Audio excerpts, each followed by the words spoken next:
بسم الله الحمد لله والصلاة والسلام على رسول الله. خۆشەویستان خۆشحاڵن کە لە ئاڵلقەی ژمارە 48 بەرنامەی نووسین و یادەوەری بە خزمەت ئێوەی خۆشەویست گەشتینەوە. ئازیزانم، ئاڵلقەی ژمارە 48 واتە 2 ساڵ بەسەر بەرنامەی نووسین و یادەوەریە تێپەڕێ. ئەمە بۆ ئێمە بەروارێکی گرنگە، چونکە وەختی خۆی لەگەڵ جەنابی مامۆستا عەلی باپیرە باسی ئەومان کرد کە ئەم ئەزمونە خود ئەم بەرنامەیە ئەم تەجروبەیە چەندێکی پێچێ، هەچەنە ڕاستەکەی من ئەم ئەزانینە جەنابی مامۆستاشی زانی کە ئایا ئەم شێوە بەرنامەیە کە قسەکردن لەسەر ناوەڕۆکی کتێبەکانی و پەیوەستیش بە یادەوەریەکانەوە هیچمان نەمانەزانی ئایا چەنە خایانێ. ئێستاش دوای 2 ساڵ ڕاستەکەی من بۆ خۆم تام لەحزەیە وەزانم ئەم بەرنامەیە چەند ئاڵلقەیەکم لێ پێشکەش کردووە لەگەڵ مامۆستایە و تام لەحزەیە لە لای خۆم بۆ خۆم پێش ئەوەی کەم کاتە بینەرەکان بیسەرەکە خۆشەویستان تەسەورەکەم کە سوودێکی زۆرم لێ وەرگرتووە بووە ئێستا پڕم لە ئیشتیاق ڕاستەکەی بۆەوەی کە درێژە بە بەرنامەکە بدەم. بەڵام لەبەر خاتری جەنابی مامۆستا ئەم ئیختیارە دەمەوە دەست مامۆستا دڵم دوای 2 ساڵ ئەلحەمدولیلا کە خوا مۆفەقی کردین لانی کەم پەیمانێکی خۆمان بردە سەر لەوەی کە 2 ساڵ 3 ساڵ ئەم بەرنامەیە پێشکەشەکەین. ئێستا با ئیختیارەکە بۆ جەنابەت بێ ئەم مامۆستا ئەم بەرنامەیە درێژە پێ بدەین یاخود لێرە بیوەستێنین. تاوان کاڵین لێرە بیوەستێنین من لە ناخی خۆمان زۆرم پێ ناخۆشە ینی، بەڵام پێم خۆشە ئیختیارەکە بۆ تۆ بێ لە ئەوەی کە من هەر ڕاستەکەی پشوو درێژم بۆ ئەم بەرنامەیە، چونکەم بەرنامەیەکی منهەجیە و دەشزانم ینی چه خزمەتێکەکە بە بینەران و من ئەلحەمدولیلا نێتی خۆم صاف کردووە لەوەی کە چاوەڕێی هیچ شتێکی دنیای نیم لێی، بەڵام بەڕاستیەکەی بۆ قیامەتم تەماحم زۆر تایەتی، چونکە ئەمە قسەی خێرە. لانێکم ئەگەر من ڕاستەکەی پرسیارێکم لە جەنابەت کردبێ وەڵامەکەی جەنابەت سوودێکی بە بینەران گەیاند بێ بە تایبەتی ئەوەی کە پەیوەندی بە ئیمانەوە هەیە لەوەیە دڵخۆشم کە شتێکم کردووە کە ئینشاءڵڵا چاوەڕێی خێرەکەیەکەم. لەبەرەوە بە ئیختیارەکە بۆ جەنابەت بێ سەبارەت بە تێپەڕینی 2 ساڵ بەسەر بەرنامەکە شافزانم چییە فەرمی مامۆستا. سەرچاو. الحمد لله وصلى الله تعالى وسلم وبارك على رسول الله محمد وآله المهتدين بهداه من الصحب والأزواج والقرابة والتابعين لهم بإحسان إلى يوم لقاء الله. كاك بيوند أم برنامج جگە لە بەرنامەی ئیسلام و دەوڵەتداری کە لاما بێ 7-8 ئاڵلقە بوو، بەڵام ئەو دەتوانم بڵێم نیوەی وەکو چاوپێکەوتن و ئەوە بوو، نیوەی خۆم ڕاستە و خۆ پێشکەشم کرد. درێژترین بەرنامەم بووە تا ئێستا، بەڵام وەکو چۆن بۆ جەنابەت جێی بەهرە و سوودە و چێژێکی لێ وەردەگری دیارە بۆ بینەران و بیسەرانی بەڕێزیش ومێدم وایە بە هەمان شێوە بێ وەکو بە پێ و زانیارینەکە پێم دەگا، منیش بۆ خۆشم هەر بە هەمان شێوە و لە ڕاستیدا من چێژ لەوە وەردەگرمەوە لەوە بەوە کاتێک هەست بە دڵخۆشی و بەختەوەری دەکەم کە هەست بکەم قسەیەک دەکەم یاخود هەڵوێستێک دەنوێنم دەبێتە مای بەرچاو ڕوونکردنەوەی خەڵکو و ئینشاءڵڵا زیاتر تەسەلبوونیان لە ڕووی ئیمانی و لە ڕووی تەقوا و لە ڕووی دینداریەوە، چونکە ئەوە ئەگەر خوا بۆمان حساب کا بە کەڕەمی خۆی و لە هەڵۆکەم و کوڕەکانمان بمان بورێ ئەوە کاری پێغەمبەرانە عەلەیهیم السەڵات وەسەلام. من لەو ڕۆژانەی ڕابردوودا لە خەلیفان وتارێکم هەبوو کۆڕێکم هەبوو لەژێر ناونیشانی چێ شایستەی مینبەر و میحرابە. کاک پەیوەند بەندەش و جەنابیشت و هەموو ئەوانش کە دەمانەوێ ئەم کۆمەڵگای خۆمان جارێکی دیکە بێنینەوە ژێر سایەی شەریعەت و ئاوێتەی کەین و لەگەڵ ئیمان و ئیسلامدا، ئەگەر هەست بکەین ئەگەر پێ بزانین ئەوە نیعمەتێکی زۆر گەورەی خوای پەروەردگارە بە ئێمەی داوە کە ئێمە ئەو ئەرکە جێبەجێ دەکەین. ئەو ئەرکە ئەرکی پێغەمبەرانە عەلەیهیم السەڵات وەسەلام. بۆیە نەک هەر نابێ لێ ماندوو بین. پێم خۆشە کە جەناب دەڵێ پشوو درێژم، ئەگەر جەناب پشوو درێژی شاڵامیش هەروام ئەلحەمدولیلا، یعنی پێم خۆش نییە بڵێم لە تۆ پشوو درێژترم، ئەمنیش ئینشاڵڵا هەروام. و لەگەڵ ئەو سەرقاڵیانەیش کە هەمن جەنابت دەزانی کە زۆر جۆرە سەرقاڵی جۆرا و جۆرم هەن، بەڵام من منیش ئەو بەرنامەیە باش پێویست دەزانم و بەرداوامبوونیشی بە پێویست دەزانم و جارێ ئێستا کتێبیشمان زۆر ماون زۆر ڕاستە جاگە جەنابەت پشت و درێژ بیت چکە من بەڕاستی بینەران و بیسەرانی بەڕێزیش لە خوشکان و برایان نەکرد لەم بەشە کوردستانی باشوور لە باکووریش خەڵک ینی قسەم لەگەڵدا دەکات لە ڕۆژهەڵاتیش یە ڕۆژ ئاوا کەمتر ئێستا کە مەشغەڵەت و سەرقاڵی و شەڕ و ئاژاوی تێکەوتو بەداخەوە و لە شوێنەکانی کەش لە دەرەوەی سنووری هەرێمی کوردستان خەڵکێکی زۆر هەیە متابعە دەکات بەڵکو خەڵکێکی عەرەب هەیە متابعە دەکات دەڵێ حەیفێ تێناگەین دەزانین طبعا ئاەت دێنینەوە فەرمایشتی پێغەمبەر صلی الله علیه و سلم دەزانن بەڵام لێ تێناگەن بۆیە بەردەوامبوونی بە پێویست دەزانم ئینشاءالله تا ئەوەندی تەمەنمان باقی بێ جارێ لەگەڵی دەڕۆین جارێ ئێستا کتێبمان زۆر ماوەنمە ئەم کتێبە چەندەمی کتێبە وەکو جەناب بێتەوە یادت ئێمە قسەیان لەسەر بکەین یەکەم جار قسەمان لەسەر پوختەی دەربارەی ئیسلام کرد دووهەم جار ئیسلام و ڕێچکان سێهەم یادی خوا چوارەمیان لەما بێت سۆزینەتەوایەتی بوو وانە پێنجەمیان پێمان بە ڕێگەی ساڵحبوون و بەرەخوا چوون بوو ئەمە شەشەمە لام وابێ وەکو بێتەوە یادم ئەمە شەشەمی کتێبە جارێ هەتا 56 کتێب جاری زۆرمان ماوە مەرجیش نییە هەمویان ئەم کتێبە پێما بێت تا ئێستا زۆرترین قسە و باسی هەڵگرتووە کە ئەمە لامەوێت تا ئێستا زیاتر لە 8 ئەڵقەمان بۆ تەرخان کرد و ڕەنگە دووسێ ئەڵقەی دیکەشی مابێ مەرجنی هەمویان بەو شێوەیە هەندێک هەڵبگرێن هەندەیان قسە لەسەر بکەین یاخود بە پێویستی بزانین هەندەیان قسە لەسەر بکەین جا بۆیە من ئەگەر جەنابەت مادام کە الحەمدوللا حوسەلەت هەیە و توانات هەیە و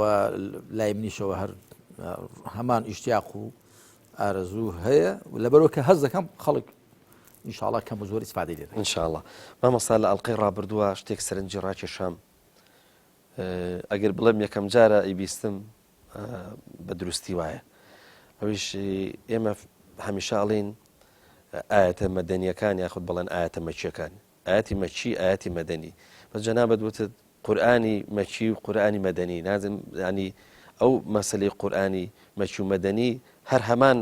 مەفهومە هەر هەمان تێگەشتنەکە بڵێن ئاەتەکانی بڵێن ئەوەی کە لە مەککە دابەزیوە ئاەتەکانی کە لە مەدینە دابەزیوە چ جیاوازێک لە ئەوە وڵا هەر هەمان شتە چونکە خۆ قورئان دوجار دەبێتەوە بۆ چەند سوورەتێک و سوورەتەکانیش دیارە لە چەند ئاەتێک پێک دێن بەڵام من تێبینیم هەیە لەسەر وشەی مەکی و مەدەنی ئەوە عەرەب وە دەڵێن بە زمانی عەرەبی القورآن المكي يا الآيات المكية والآيات المدنية القرآن المدني بەڵام کە دەکەوێت بە کوردی کە تەمەن پێم وایە لە پێش مندا کەس ڕەنگە ئەوەی ڕاز نەکرد بێتەوە کورد ناڵێن مەکی و مەدەنی کورد دەڵێن مەکەیی و مەدینەیی فلان کەسی مەکەیی فلان کەسی مەدینەیی بۆیە دەبێ بڵێن قورئانی مەکەیی و قورئانی مەدینەیی یعنی ئەگە بە کوردی بتوێ بە کوردی بڵێ ئاوایە ئەگە ناگە بڵێ قورئانی مەکی و قورئانی مەدەنی و تو هەر وشە عەرەبیەکەت گوتووە کە بتوێ بیکەی بە کوردی بڵێ قورئان یاخود ئاەتە مەکەیەکان و ئاەتە مەدینەیەکان هەر نێوەڕۆکەکەی هەریەکە بەڵام بە وشەی قورئان دەگوترێ واتە کۆی ئاەتەکان مامۆستا لە بەندی سێم ڕێگای پەیدابوون و فراواژووبوونی بڕوا زۆرە چیتەوە سەر بابەتی عەقڵ جارێکی تر پێت وایە بڕوابوون بەخوا ئەوەی هەندێک پێی ئەڵێن گەڕان و دۆزینەوەی خوا عەقڵ و ژیری مرۆڤ دەبێتە باشترین ڕێگا و بە خودا ئاشنا ئەبێ بەڵام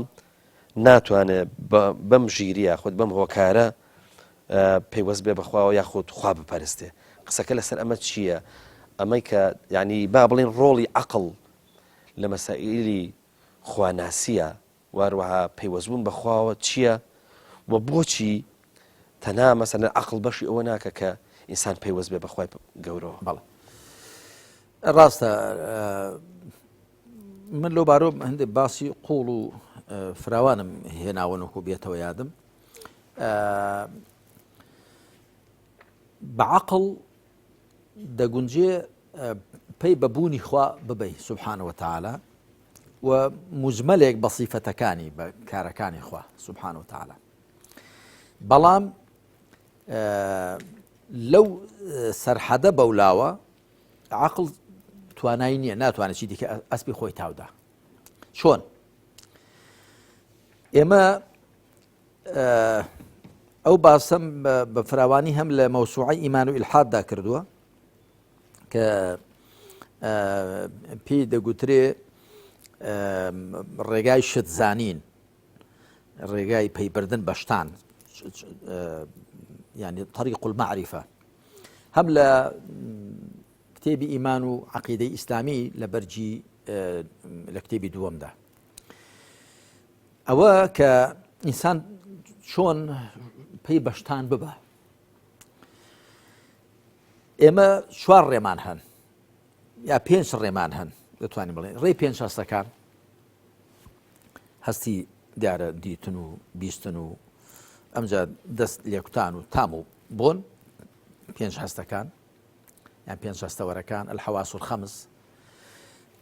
5 هەستەکان تەنیا مامەڵە دەکەن لەگەڵ شتەبەر هەستەکاندا. هەر کەسە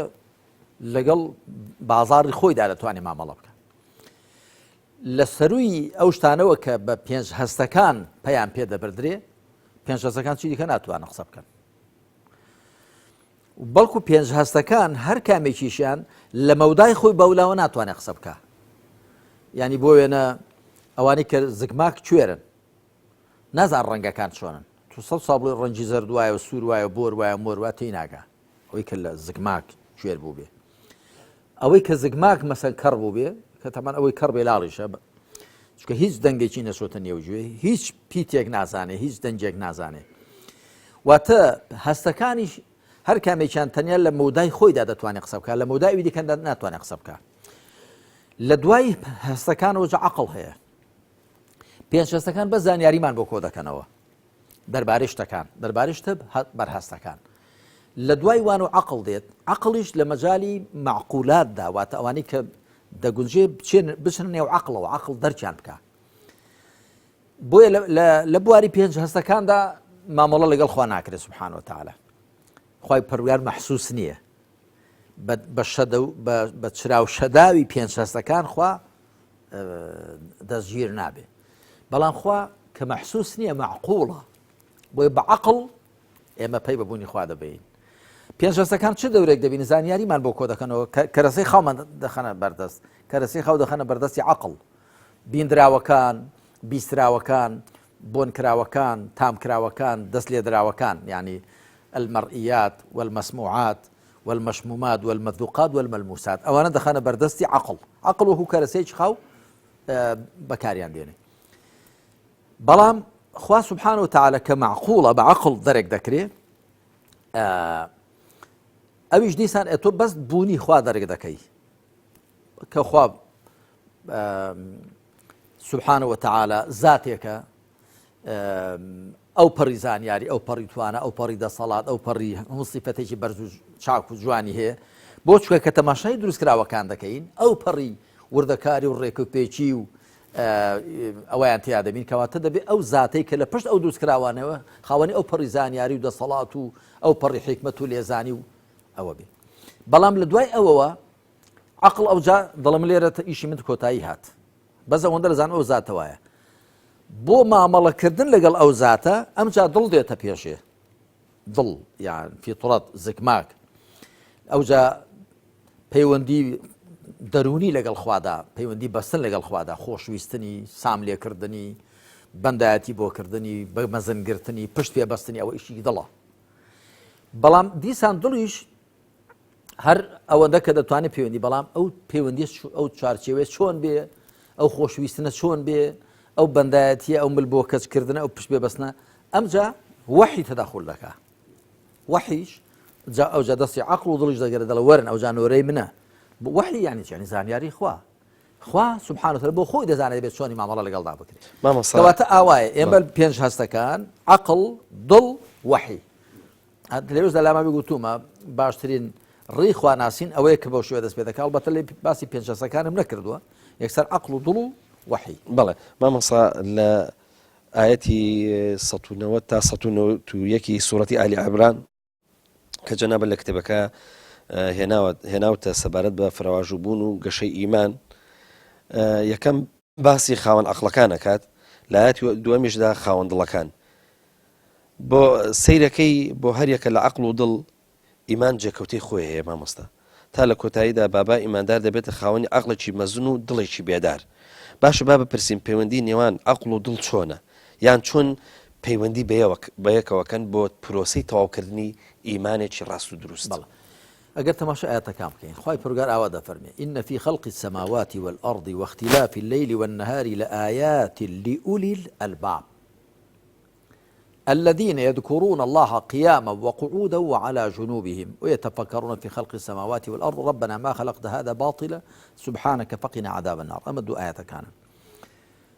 بيشي خواه سبحانه وتعالى باسي وذكاك باسي عقل شدة وريك دبيني وكو جناب آماجت بيدا بەدڵنیایی لە دروستکرانی ئاسمانەکان و زەوی جێگۆڕکە یاخود جیاوازی شەو و ڕۆژاندا نیشانە هەن بۆ خاوەن عەقڵان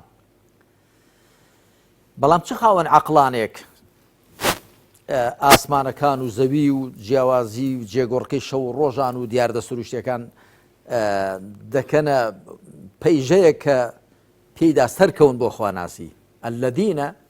يذكرون الله قياما وقعودا وعلى جنوبهم اگر فكر ويتفكرون في خلق السماوات والأرض أولي الألباب اگر فكر إيشي عقله ذكر إيشي دڵە کەواتە دەبێ وێ ڕای عەقڵی هۆشیار بە زانیاری دڵێکی بێداریش بە یادی خوا و بە پەیوەندی لەگەڵ خوا هەبێ ئەمجا ئەو دڵە دەبێتە پاڵپشتی ئەو عەقڵە هەروەکو ئەو عەقڵەش دەبێتە تەواوکەری ئەو دڵە عەقڵ و دڵ پەیوەندیەکان وایە تۆ بە عەقڵ مەزنی خوا وەکو گوتم بوونی خوا و پەروەردگارێتی خوا کەشف دەکەی بەڵام بە دڵ دێنی مامەڵە دەکەی لەگەڵ خوادا سبحانه وتعالى مامەڵە لەگەڵ ئەو خوادا دەکەی ئەو دڵە یادی دەکەی بە پێوە بە دانیشتنەوە لە هەموو حاڵەکاندا و بێگومان ڕەنگە مەسەلەیەکی پرسیار بکە باشە بۆ هەندێک لە گەردون ناسان و فیزیک زانان و زانایانی سروشناس لە ڕۆژهەڵات و ڕۆژئاوای دنیادا وەکوم لە مەوسوعەکەی خۆ مەوسوعە ئیمان الحاد بە تەفسیل باسی ئەوم کردووە ئەی بۆچی هەیە نەخوا ناناسێ و بانگەشە ئیلحاد دەکا قەزیەکە ئەوەیە کە هۆکاری زۆرە بەڵامیکی لە هۆکارەکان ئەوەیە کە ئەوانە عەقڵیان هۆشیار بۆتەوە بە زانیاری بەڵام دڵیان بێدار نەبۆتەوە بە پەیوەندی لەگەڵ خوا سبحانه وتعالى واتە عەقڵە هۆشیارەکان دڵێکی بێداری لە پشتەوە نییە بۆیە زانیاریەکان سارد و سڕن زانیاریەکەیان ڕق و تەقا خوای متعال کە لە دوای بیرکردنەوە لە ئاسمانەکان و زەوی یەکسەر باسی یادکردنی خوا دەکات دوایش دەفەرمێ ويتفكرون في خلق السماوات والأرض أو تفكري دوايا كباسي دكا جاء لوي بيشي دفرميشي إن في خلق السماوات والأرض واختلاف الليل والنهار لآيات لأولي الألباب نشان الزور بخاون عقلان لزوج كاني آسمان كانوا زيواتا قردونو لنيو قردون دا شو الروج بتايبتي إيه بلان دواي دفرمي الذين يذكرون الله قياما وقعودا وعلى جنوبهم ويتفكرون في خلق السماوات والأرض بیر دەکەنەوە لە دروستکردنی ئاسمانەکان و زەوی بەس چی دەزانین ئەو بیرکردنەوەی جیایە لەوەی پێشێ شو دوایی دەفەرمێ نەتیجەکەی ئەوەی نەتیجەی بیرکردنەوەکەیان ربنا ما خلقت هذا باطلا ئەوە لەبەرەوەی ئەو عەقڵەیان کە نیشانەی بینی و نیشانەکانی خوای بینی خوای ناسیوە ئەمجا ئەو زانیاریە عەقڵیە تەحویلی دڵ دراوە دڵ کردوویەتی بە هۆی یادی خوا و هەستونەستێکی مبارەک لە خزمەت خوای پەروەردگاردا بۆیە گەیاندوێتی بەو ئەنجامە كابلي ربنا ما خلقت هذا باطل پروردگارمان ام گردونت بپوش و ببي حکمت نخل قاندوه سبحانك باچی بۆ تۆ کەشتی بێجێ بکەی فقنا عذاب النار لسزای ئاگەر بمان پارێزە ئەو ئاگەرەی کە ئامادەت کردو بۆ کەسانێک کە تۆ ناناسن قەدری تۆ نازانن و ئەو ژیانە دنیای کە تۆ ئەوانت تێخست و تێیاندا تاقی بکەیەوە ئاژەڵانە بەسەری دەبن خوا بمان پارێزێتەوە کەواتە مامۆستا شتێکی زۆر گرنگمان بۆ دەرکەوت ئەوش ئەوەیە کە هەرکام لە عەقڵ و لە دڵ ڕۆڵی سەرەکی هەریەکان ڕۆڵێکی سەرەکیان هەیە ئێمە زۆر جارە ئەوەم ئەبیستین کە لە بابەتی ئیمانە عەقڵ ڕۆڵی نییە بەڵام ئە لێرە بۆمان دەرکەوت ڕۆڵە سەرەکیەکە لە سەرەتا عەقڵ ئەیبینێ ئەنجا دوایی ڕەنگدانەوەی بێ لەسەر دڵ کاکە پەیوەند ئەسڵەن نازانم هەندێک خەڵی ئەو قسەیان لە کوێوە هێناوە کە پێیان وایە عەقڵ و نەقڵ دژی یەکدین عەقڵ و وەحی دژی یەکدین جارێکە باسم کردووە جارێک من لە کتێبێکدا لە ناویلکەیەکدا باسی ئەوم کردووە کە بەهۆی عەقڵەوە عەقڵ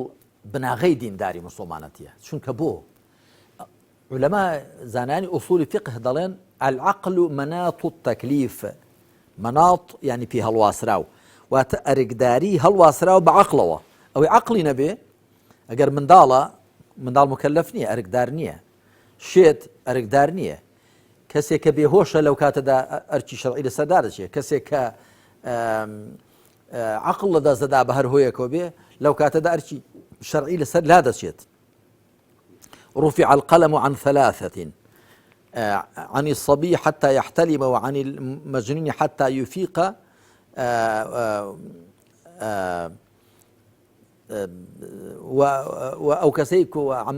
أو كسيك زوري لي كراوة كزوري لي ذكري بلا عقلي هي بلا نال عقلك إيش يبقى كواتا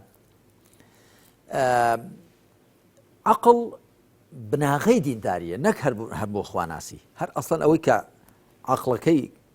جاري اوي عقلي نبي كشيت هر مكلفني اوي عقلي شي هبي بلان جاري كامل نبو كمنداله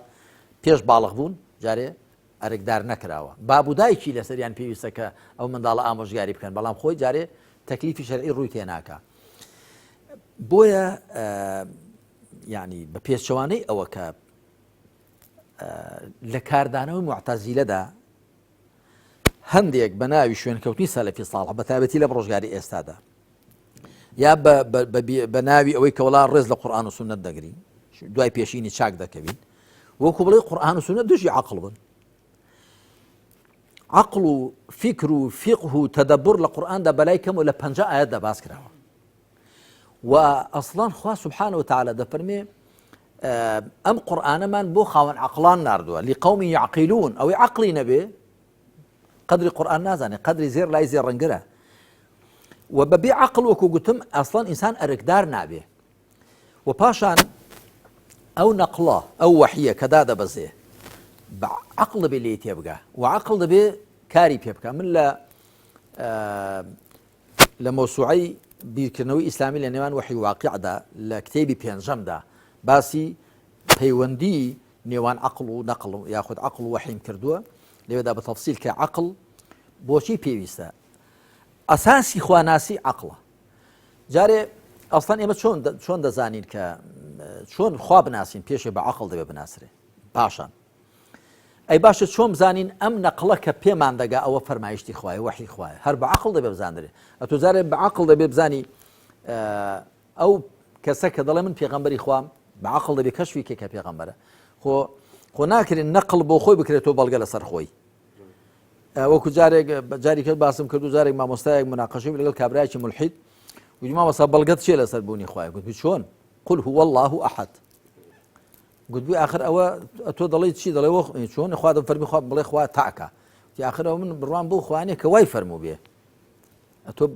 بەڵگەت چێ گوتی چۆن زەمانە کافری ئەوە گوتبی زادی من بەهەرحاڵ مەبەستمەوەیە کە تۆ بە عەقڵ خوا دەناسی بەڵام دوای نەقڵ پێت دەڵێ تو بعقل دەبێ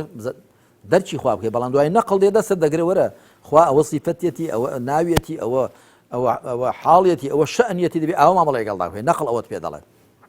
و دوایی ئەتۆ بە عەقڵ دەبێ پێغەمبەر بناسی عەلەیهی سەڵات وسەلام چۆن بزانی محەممەد عەلەیهی سەڵات وسەلام پێغەمبەری خوا بەڵام موسەیلمەی کەذاب و ئەسوەدی عنسی و سەجاحی مامۆ ئەحمەدی قادیانی و غوڵام ئەحمەدی قادیانی چێ مەسەن درۆزنن بە عەقڵ دەبێ بزاندری ئەوە ئەگەر نا تۆ بڵێ ئاوەڵا لەبەرەوەی فلان ئاەتەوە دەڵێ ئەوە دەڵێن دەور پەیدا دەبێت دەور بریتێ لەوە کە شتێک لەسەر خۆی بوەستێت تەوەقوف شەی عەلا نەفسیهی کە ئەوە غەڵەتە بۆیە ڕۆڵی عەقڵ یعنی زۆر لەوە مەزنترە کە ئاوا بەو شێوەیە لە پەراوێزدا باز بکرێ یاخود تەعن بکرێت جاخۆگە تەعنت لە عەقڵدا تەعن لە نەقڵش دەدەی ئەو عەقڵە ئەو نەقڵە بە عەقڵ سابیت بووە ئێمە چۆن دەزانین خوا حەقە پێشی بە عەقڵ دەی بزانین گە ناخۆ تۆ یعنی وەڵام ئەوە خوا جوابی ناردووە دەفەرمێ ئەمن هەم ئەیجا باشە تۆ کەسێک کە بە عەقڵ دارێن نەیدۆزی بێتەوە چۆن بڕوا بەو جواب ناردنە دەکا و پاشان پێغەمبەران عەلەیهیمو سەڵات وسەلام ئەو پەیامەی کە لە خواوە هێناویانە هەمووی دەبێ بە عەقڵ دەرک بکرێ بەڵام دوایی ئەو پەیامە کە تۆ لێی وردەبێەوە تەئیدی ئەو عەقڵە دەکا ئەو عەقڵە زیاتر چەکدار دەکا ئەو عەقڵە زیاتر ڕۆشن دەکات ئەو عەقڵە زیاتر ئیقناع دەکا تێری دەکات تەسەلی دەکات کە ئەو پەیام و وەحیە کە ئەو پێغەمبەر عەلەیهی سەڵات وسەلام دەفەرمێ لە خواوە هێناوە ڕاستە هەتا لەو نەقڵە لەو وەحی زیاتر ڕوون بێەوە ورد بێەوە ئەو عەقڵە زیاتر تێر و تەسەل دەبێ و زیاتر دڵنیا دەبێت کە مامۆستا گەر سەیری شوێنەواری زانانی بواری عەقیدەشەکەیت لە پێشا باسی ڕوبوبیەتی خوای پەروەردگاریان کردووە کە پەیوەستە بە عەقڵەوە خۆتەزانی ڕێگای دۆزینەوەی ئەوە کە جەنابەت باست کرد ڕوبوبیەتی خوا بە عەقڵە دوایی شوێنەواری ئەم دۆزینەوەی ئەبێ بە ئولوهیەت کە دەچێتە بابی پەرستن و واروها پەرستشەوە قسەکە لەسەر ئەوەیە مامۆستا کەواتە لێرەشە خۆ لە کتێبە عەقیدەیەکانە هەر عەقڵ پێش خراوە بەو مانای کە ڕوبوبیەتی خوای پەروەردگار لە ڕێگای عەقڵەوە ئیحساسەکرێ ئەنجا دوای ڕنگدانەوەی لەسەر دڵ و دەرونی ئینسانە بێت کە جەنابش لێرە ئیشارەتە پێ هەمیشە لە قورئاندا خوا سوبحانەوە وتەعالە تەنیا بەدیهێنەرایەتی خۆی تەنیا پەروەردگارێتی خۆی تەنیا خاوەندارێتی خۆی دەکاتە بەڵگە لەسەر تەنیا پەرستراوێتی خۆی تەماشا بکە با یەک ئاەت بینین ئاەتی 56 لە سوورەتی الأعراف خوا دەفەرمێ إن ربكم الله الذي خلق السماوات والأرض في 6 أيام ثم استوى على العرش يغشي الليل النهار يطلبه حثيثا والشمس والقمر والنجوم مسخرات بأمره ألا له الخلق والأمر تبارك الله رب العالمين دەفرم بێگومان پەروەردگاری ئێوە ئەو زاتەیە کە ئاسمانەکان و زەوی لە 6 ڕۆژاندا واتە بە 6 قۆناغ هێنا و نەدی دوای خوا چۆتە سەر بارەگای خۆی بەو شوێکە بۆ خوا شایستەیە یوغشی اللەیل النەهارە بە شەوگار ڕۆژگاردا دەپۆشێ یەطلبه حەثیثە بە خێرایی بە دوای دەکەوێ یعنی شەوگار ڕۆژگار یەکتر ڕاودەنێن ئەم زەویەی ئێمە بە خێرایی 30 کیلۆمەتر لە دەقەیەکدا بە دەوری خۆیدا دەخولێتەوە لە بەرامبەر خۆردا بۆیە هەمیشە ئەو دیوەی کە ڕووی لە خۆرە ڕۆژە دیوەکەی دیکەشەوە شەو ڕۆژێکە تەماشام بکەیت لە دەرەوەی زەویەوە تەماشای هەساری زەوی بکەیت شەو ڕۆژێک دی ڕاودەنێن وەکو ئاەتەکە دەفەرمێ یەطلبه حەثیثە بە خێرایی بە دوای دەکەوێت والشمس والقمر والنجوم مسخرات بأمره خۆر و مانگ و ئەستێرەکانیش دەستەمۆ کراون بە فەرمانی خوا دوای دەفەرمێ چی ئەلا له الخلق والأمر ئاگادار بن دروستکران هەر هی خوایە فەرمانیش هەر هی خوایە واتە هەر دەبێ خوش شریعەت و بەرنامەدا بنێ هەروەکو چۆن تەنیا ئەو بەدیهێنەرە دەبێت ئەویش فەرمان بکات و هەر ئەویش بەرنامەدا بنێ تبارك الله رب العالمين بەرزی و مەزنی بۆ خوای پەروەردگاری جیهانیەکان لە حەقیقەتدا کاک پەیوەند هەمیشە لە قورئاندا خوا باسی پەروەردگارێتی و بەدیهێنەراتی خۆی دەکا خاوەندارێتی خۆی هەمەکارەبوونی خۆی بۆ کەون و کائینات دوایی دەفەرمێ دەکەواتە هەر من بپەرستن بۆیان لە سوورەتی فاطردا یا أيها الناس اذكروا نعمة الله عليكم هل من خالق غير الله يرزقكم من السماء والأرض لا إله إلا هو فأنا تؤفكون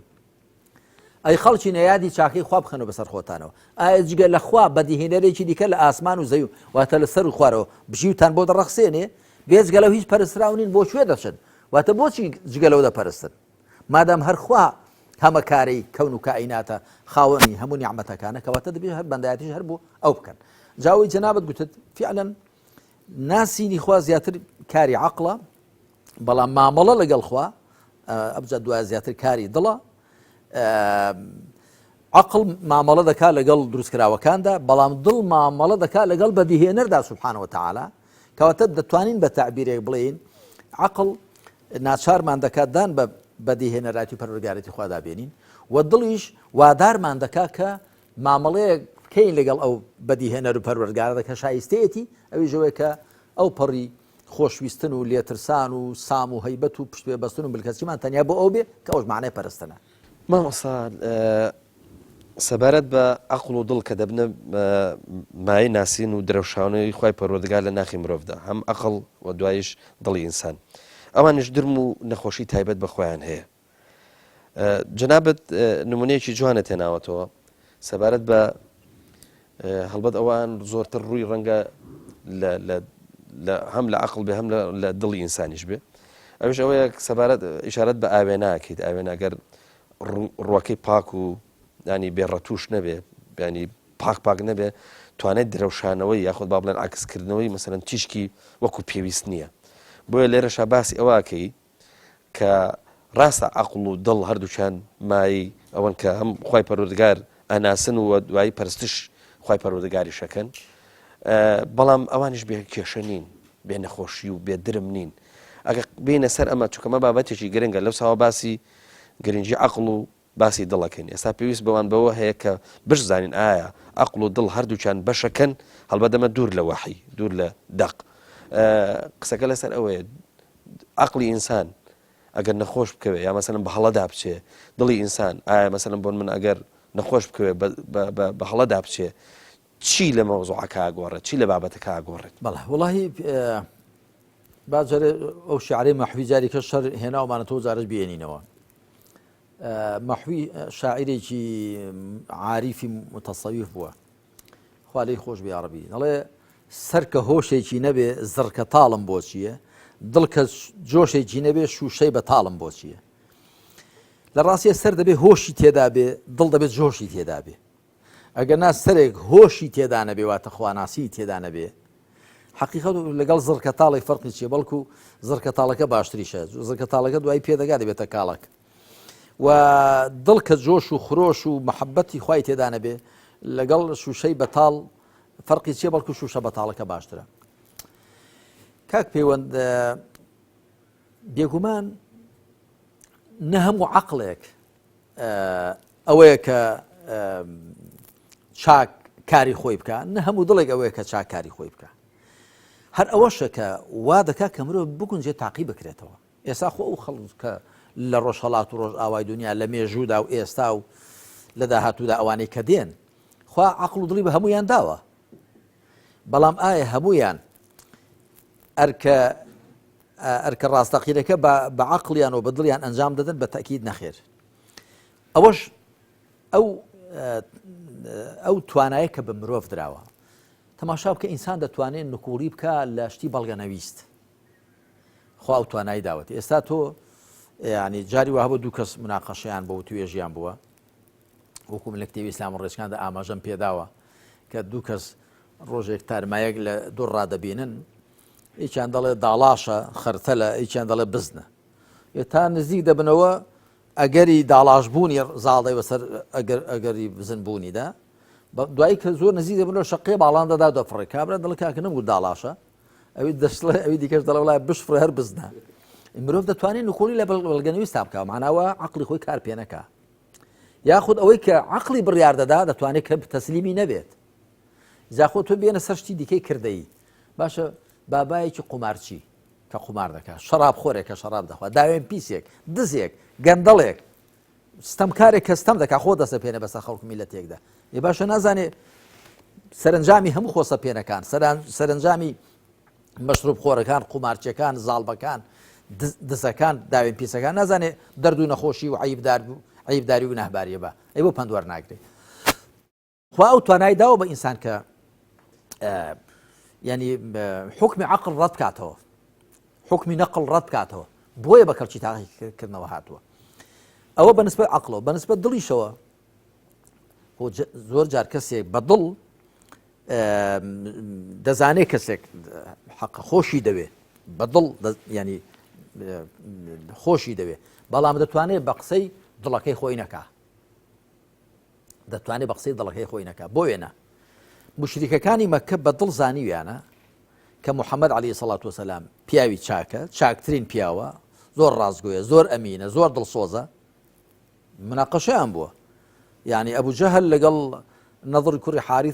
کوڕی حارث پێ دەڵ ئەبوو حەکەم ئایا تۆ پێت وایە محەممەد ڕاست نەکا دەڵێ جا فڵان کەس چۆن ڕاست ناکە محەممەد هەتا تەمەنی 40 ساڵی درۆمان لێ نەبیستووە ئێستا دوای ئەوەی کە لاجاینجی سپی بوون ئێستا تۆ بڵێ درۆ بەناوی خواوە بکە ئەی دەڵێ بۆچی بڕای پێنانی بۆی بازەکە دەڵێ آخر ئێمە بەنی عەبدوشەمس لەگەڵ بەنو هاشم ئەمە وەکو دوو ئەسپی کە پێشبڕکە دەکەن هەر مسابقەمان بۆ ئەوان شتێکیان کرد شتێکمان کردووە ئێساوان دەڵێ پێغەمبەرێکمان لێنێدا هاتووە ئێمە پێغەمبەرێک لەکوێ بین دەبێ عەشیرەتین بە دوو عەشیرەتی وان کەوێ یان خوای پەروەردگار کە باسی ئالی فیرعەون دەکا دەفەرمێ وجحدوا بها واستيقنتها أنفسهم ظلما وعلوا نکوڵیان لێ کرد لە ئاەتەکانی موسا لە موعجیزەکانی هەرچەند لە دڵیشیاندا دڵنیابوون یەقینیان هەبوو کە ئەو موعجیزانە لەخواوە بە موسا دراون بەڵام بۆچی ظلما وعلوا چاویان لەستەم بوو لە خۆسەپاندن بوو ئەگەر بە دوای پەیامەکەی موسا کەوتبان مەجای زوڵمیان نەدەما مەجای خۆسەپاندنیان نەدەما بۆ ئێستا شەر وایە ئێستا ئەو ڕژێمانەی کە حکم دەکەن بەسەر وڵاتانی مسلمان نشیندا ئەو حیزب و ڕژێمانە کە حکم دەکەن بۆ تەسلیمی ئیسلام نابن ئاخر ئیسلام دەڵێن ئەوەت لەکوێ بوو ئێوە گاڕانە سارەت لەکوێ بوو هەموو ڤیلایەت لەکوێ بوو هەم پارە لەکوێ بوو لێرە ژینەوە تۆ لە هەرێمەکەتدا لە وڵاتەکەتدا لە دەرێ جەزیرەی پێدەکڕی لەکوێت بوو هەر وارداتی ئەو وڵاتە نییە بە ئیسلام دەڵێ من ئەینە لە کادا لەکوێت بوو کاکە و خێر و وێرەخوا داینا بوو هەموو مرۆڤەکان ئەتوو بۆ خۆت بەسەرداگرتووە بۆچی قۆرخت کردو بۆ خۆت و بنەماڵەکەت و حیزبەکەت و دەوروبەرەکەت بۆیە تەسلیم نابن کەواتە مرۆڤ خوا ئەو توانایی داوەتێ کە بە دڵ شتێکی خۆش بوێ کەچی بشتوانێ بە قسەی دڵی نەکا بە عەقڵ شتێک دەرە بکا کەچی بتوانێ حکمی عەقڵ ڕەتکاتەوە ئەوە نەخۆشیە ئەوە نەخۆشیەکەی عەقڵە ئەوەش نەخۆشیەکەی دڵە لێرەدا وەحی دێتە پێش وەحی وا دەکا کە مرۆڤ کاک پەیوەندێکی ڕاست و دروستی هەبێت هەم عەقڵ ڕاست کاتەوە هەم دڵ بەهێزکا و ڕاستی کاتەوە و هەم عەقڵ لە هەندێک سەر لێ شێوان و لە ئیشکال و گومان و دوو دڵی هەم دڵ لەو نەخۆشیانە مەسەن دەرباسکە وەحی هەردووچیان ڕاستە ڕێ دەکا عەقڵەکە کە بۆ خۆی شت دەرێک دەکا لەمە دوا بەهۆی وەحیەوە چاکتر شت دەرێککە هەندێک شتیش کە عەقڵ لە مەودای عەقڵدانی وەحی دەستی دەکات دڵوەرە ئەو شتە ئاوایە ئەو دی و میتافیزیک ئەو دی و سروشت خەبەر و باسی ئەو دووری سروشت وەرە لای منە لای وەحیە ئەتۆ عەقڵ لەوە زیاتر لی نازانی ئەی دڵوەرە ئەتۆ بەوەی کە من دەستت دەگرم ئەتۆ بەهێزتر دەبی ڕوونتر دەبی پاکتر دەبی چاکتر دەبی لەو نەخۆشانە بە دوور دەبی چاکتر دەتوانی پەیوەندیی ڕاست و دروست لەگەڵ بەدیهێنەر پەروەردگاری خۆتدا ببەستی مامۆستا لە بەندی چوارەمە چاکترین ڕێ بەرەو خواچوون و بەخواگەشتن شتێکی زۆر جوانم بەدی کردایە دەنووسی بۆیە لێرە بە دەقێناومە ئەو بڕوایی لە ڕێ عەقڵ و تێڕامانی عەقڵیەوە پەیدا دەبێت تێکەڵ بە دڵ و دەروون نابێ و وێڕای قەناعەتی بیر و هۆش سۆز و گەرمی و گوڕی و تینی هەناویشی تێکەڵ نابێ زیاتر بڕوایەکی وشک و ڕق و بێڕەونەخە ئەمە قسەیەکی زۆر جوانە مامۆستا تەنانەت هەر ئەتیمادکردنە سەر عەقڵ بۆی کە مەسەلەن بۆن منە خواناسی بکەیت یاخود بەخوا بگەیت تەنانە گەر خواناسیش بکەیت ینی لە بواری عەمەلیشە هەر پشتیوانەکە تەنا ئەوە بێ نەگەڕێتەوە جارێککە بۆ دڵ بۆ دەق مامۆستا ناتوانانی ئیماندارێکی توزانتەڕ و پارا و گەش و نازەماوێ هەر ئەسەری ئیمانیشت تیا دەرناکەوێت ناز حەز ناکەی کە ئەمە ئیماندارێکە ینی ئیمان تیا مەلەکە بووە بە جۆرە لە جۆرەکان ڕنگدانەوەی گەورەیە ناتوانانی هەر لە سروشتی خۆتە لە ڕۆشتنەوە تا گفتارت تا قسەت تا نازانم چێک ڕنگدانەوەی ئەوە گەورەی نییە زۆر ئەمە بەدیەکرا مامۆستا ئەم ینی تەنانەت مامۆستا ئێستای مسلمانە زۆر بەدی دەکەی ینی جاری وا هەیە ئەم عەقڵە پشتیوانی بە دەقیش بەستووە ڕاستەکەی دەڵێ من پابەندی دەقم بەڵام هەست ناکەی کە دڵ حازرە مامۆستاکە ئەو تەڕ و پاراوی کە جەنابە دێنا باست کردووە لە کتێبەکەیە لێ حەز ناکەی ئەم تەڕ و پاراویە هەیە لە ژیانی عەمەلیە با من بۆت ڕوونتر بکەمەوە باش تەمان پرسیارەکە بۆ هۆی ڕوونتری کەیتە مامۆستا دەزانم یعنی من بەدەری کابرا دەڵێ نوختەت بۆ دەخەمە سەرپیت و بۆت لە بنی کوولەکەی دەدەم زۆر باش ئەگەر تەماشای مێژووی مسلمانان بکەین جاری ئەسحاب خواریان ڕازی بێ بە پیا و ئافرەتیانەوە لەبەر ئەوە کە ڕاستەوخۆ پێغەمبەر صلی الله عليه وسلم بۆ خۆی پەروەردەی کردوون کاری لەسەر کردوون يتلو عليهم آياته ويزكيهم ويعلمهم الكتاب والحكمة ئەو چوار ئەرکەی لەگەڵدا ئەنجام داون ئاەتەکانی خوای بەسەردا خوێندوونەوە تەزکیەی کردوون واتە دەرونی پاک کردوونەوە بژاری کردووە لە ڕەدائیل و سیفەتە نزمەکان و ڕازاندوویەتەوە بە سیفەتە بەرز و چاکەکان ويعلمهم الكتاب والحكمة شریعەتی فێر کردوون و حکمت و لێزانی و چۆنێتی کارپێکردنی شریعەتیشی فێر کردوون حکمت لێرە بەمانای سونەت نییە بەمانای لێزانی و کارامەیی لە چۆنێتی کارپێکردنی شریعەتە و کتابیش لێرەدا بەمانای قورئان نییە چکە پێش يتلو عليهم آياته ئاەتەکانی خوا بەسەردا دەخوێنێتەوە ويزكيهم وا دەکا کە کارلێک بکەن لەگەڵ ئاەتەکاندا ئەمجا ويعلمهم الكتاب شریعەتیان فێر دەکا و شریعەتی کە لە قورئان هەڵدەهێنجرێ و پێغەمبەر صلی الله عليه وسلم لە ڕێبازی کردەی خۆیدا والحکمە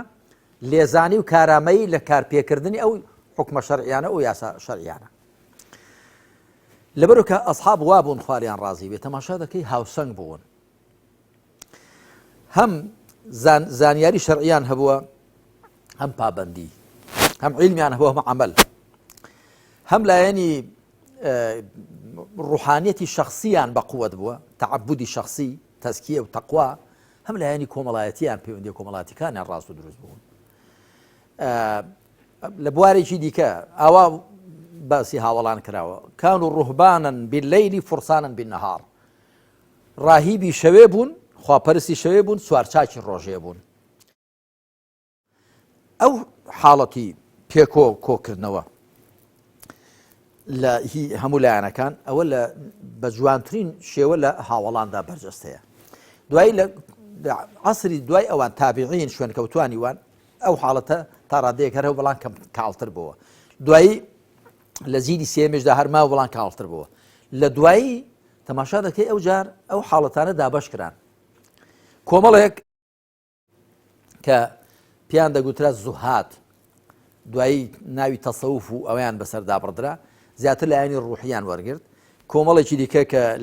زیاتر لایەنی عیلمی، لایەنە عیلمیەکەش ئەوانەی کە عایدی عەقیدە بوون پیان دەگوترا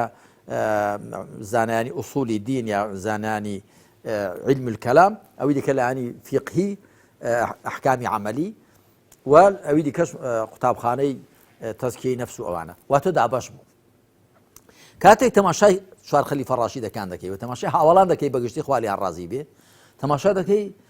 هەم لە ڕووی عیلمی، لە ڕووی عەمەلی، لە ڕووی تەقوا، لە ڕووی تەزکیەی نەفس و لە ڕووی کۆمەڵایەتی، لە ڕووی هۆشیاری سیاسی، لە ڕووی جەنگاوەری، فیداکاری، هەموو شتیان تێدایە. جیلەکانی دوایی تەماشا دەکەیش ئەو شتانیان دابەش کرد، تێنە دابەش بوون. من لە کتێبی زانانی ئیسلام چێن و چۆنە لەوێدا کە تەرجەمەی عەرەبیش کراوە، تەرجەمەی فارسیش کراوە و بە کوردی 3000 چاپ کراوە، لەوێدا بە تەفسیل باسم کردووە کە ئەوانەی بەڕاستی میراتگەری پێغەمبەر بوون عەلەیهی سەڵات وسەلام، بە درێژایی مێژوو ئەو شتانیان هەموو پێکەوە بە هاوسەنگی لە خۆدا هێناوەتە دی. جا ئەوەی کە جەنابەت ئاماژەت پێدا بۆیە گوتم بە ڕوونتری بکەمەوە، ئەو تەوژمی کە ناوی لە خۆ ناوە تەوژمی سەلەفی یا تەوژمی وەهابی، کە لە ڕاستیدا جگە لە ناوی موسڵمان لە خۆنان غەڵەتە. هو سماكم المسلمين من قبل وفي هذا، وكم لە مەوسوعەی بیرکردنەوەی ئیسلامی لە عنوان وحی واقعدا لە کتێبی یەکەمدا و لە کتێبی دووەمدا زیاتر باسم کردووە کە هەڵەیە هەر ناوێکی دیکە لە خۆ بنێی وەکو ئینتیما بۆ ئیسلام، هەدەی بڵێ مسلمان، ئەمما سەلەفی و خەلەفی و سۆفی و مەسەلەن فڵان و فیسار ئەوە هەڵەیە. بەڵێ دەتوانین بڵێ من کۆمەڵێکم لە مسلمانان وەکو کۆمەڵی ئیسلامی یەکگرتووی ئیسلامی فڵان لایەنی ئیسلامیەوە، بەڵام تۆ بڵێ وەکو دینداری مسلمانەتی اینجا ئەو ناوە لە خۆ بنەی سەلەفی، بۆ خەڵکی دیکە چی یعنی؟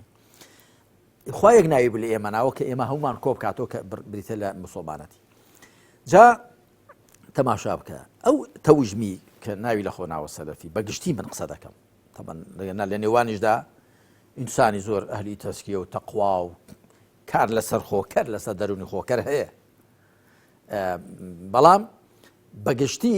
حساسیت و هەستیاریی زۆری هەیە بەرامبەر بە تەزکیە و تەسەوف و عیرفان و کار لەسەر دەرونی خۆکردن. بۆیە گە تۆ تەماشا بکەی، تەماشای واقعی مێژووی، تەماشای واقعی ئێستاش بکەی. ئەوانەی کە لە ڕووی تەزکیەی نەفسەوە کەوانش غەڵەت و پەڵەتیان هەیە وەکو لە کتێبی ڕێگەی ساڵح بن بەرەو خاشووندا باسم کردووە،